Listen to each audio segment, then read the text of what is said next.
j'accompagne des entreprises, des organisations, des États dans la recherche d'investisseurs, la recherche d'entreprises pour les fournisseurs et la mise en relation entre fournisseurs, donneurs d'ordre et sous-traitants. Le premier moment, c'est comment je choisis la filière au départ de la communication business to business. Donc c'est au-dessus d'un stage. Et je pense que c'est très important de voir que dans la vie, les opportunités conduisent très loin, quand on sait les saisir.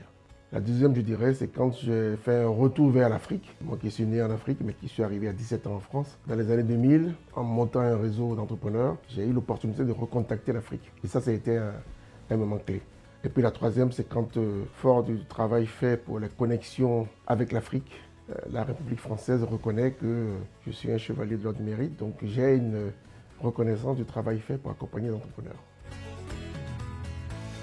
Le plus important, c'est comment sélectionner des investisseurs, des groupes qui viennent participer au développement de l'Afrique, gagner de l'argent certes, mais assurer un développement du tissu local.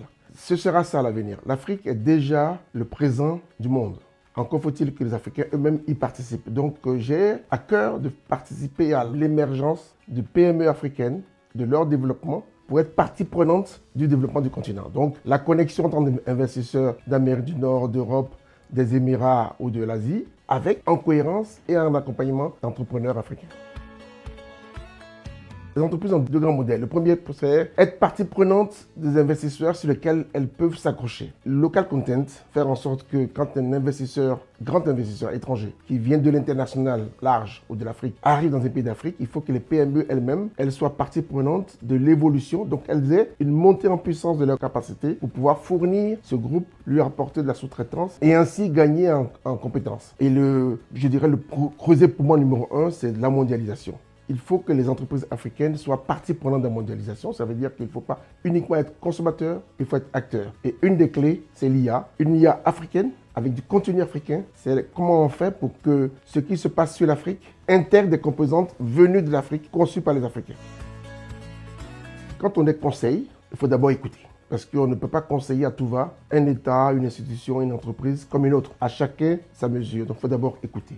Et puis, je pense qu'on ne peut pas savoir tout faire. Il faut donc s'entourer. Il faut chasser en meute. C'est bien d'avoir une coopération entre experts. J'espère qu'avec Certify, en arrivant, c'est au-delà de la prestation qu'on peut apporter aux organisations, aux entreprises, aux institutions, c'est comment, entre experts, travailler de concert. La collaboration, c'est, je pense, le point d'avenir.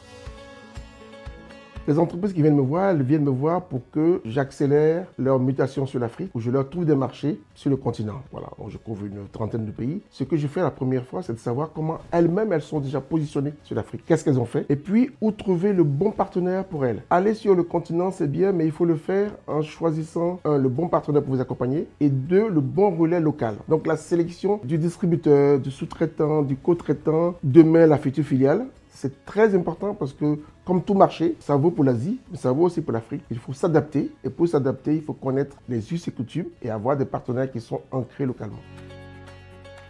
Si on me définit comme leader, donc j'accepte. Mais je crois que le plus important, ce n'est pas forcément de conseiller, c'est d'être regardé. Le meilleur conseil qu'on donne à quelqu'un d'autre, c'est quand il vous voit agir. Si on donne un exemple, l'exemple vaut mieux que tous les discours. Et les entrepreneurs que j'accompagne, les dirigeants que j'accompagne, ou par le passé les jeunes diplômés que j'ai pu accompagner, qui sont aujourd'hui aux affaires dans une trentaine de pays d'Afrique, je de leur dire à votre tour, passez le relais et devenez en fait force de motivation et d'entraînement pour les autres.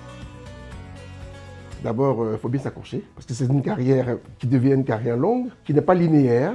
Moi, j'ai commencé dans la communication, puis les affaires publiques, puis la finance, et aujourd'hui, je suis dans le business développement. Donc, en fait, il faut saisir les opportunités. Moi, je dis souvent, l'opportunité de se créer des opportunités. Il faut être à l'écoute, il faut être disponible et prêt à saisir toute opportunité. Pour ça, il faut se former et se transformer. Si on est buté sur un point, on contourne l'obstacle. Le plus important, ce n'est pas d'insister de la même manière. Il faut changer d'angle, donc s'adapter.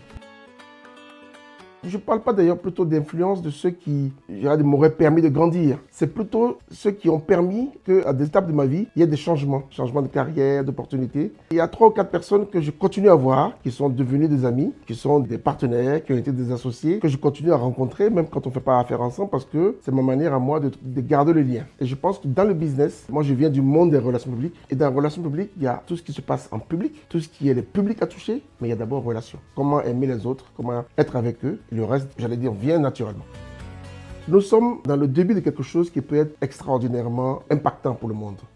Je demande aux experts qui sont à Certify de se connecter. Alors je demande à Certify de nous connecter parce que je crois à la collaboration. Je crois au fait que sur un marché, demain, j'ai le Malawi, le Zambie, la Namibie à ouvrir. C'est bien d'avoir à côté de soi, devant soi ou derrière soi, ceux qui viennent compléter notre offre. On ne dit jamais à un client qui pose une question, je ne sais pas faire ce que tu veux. Il faut toujours dire oui, mais pas parce qu'on sait, mais parce qu'on sait où trouver l'opportunité et la compétence. Donc moi, je crois à la collaboration et je crois à l'idée d'être ensemble.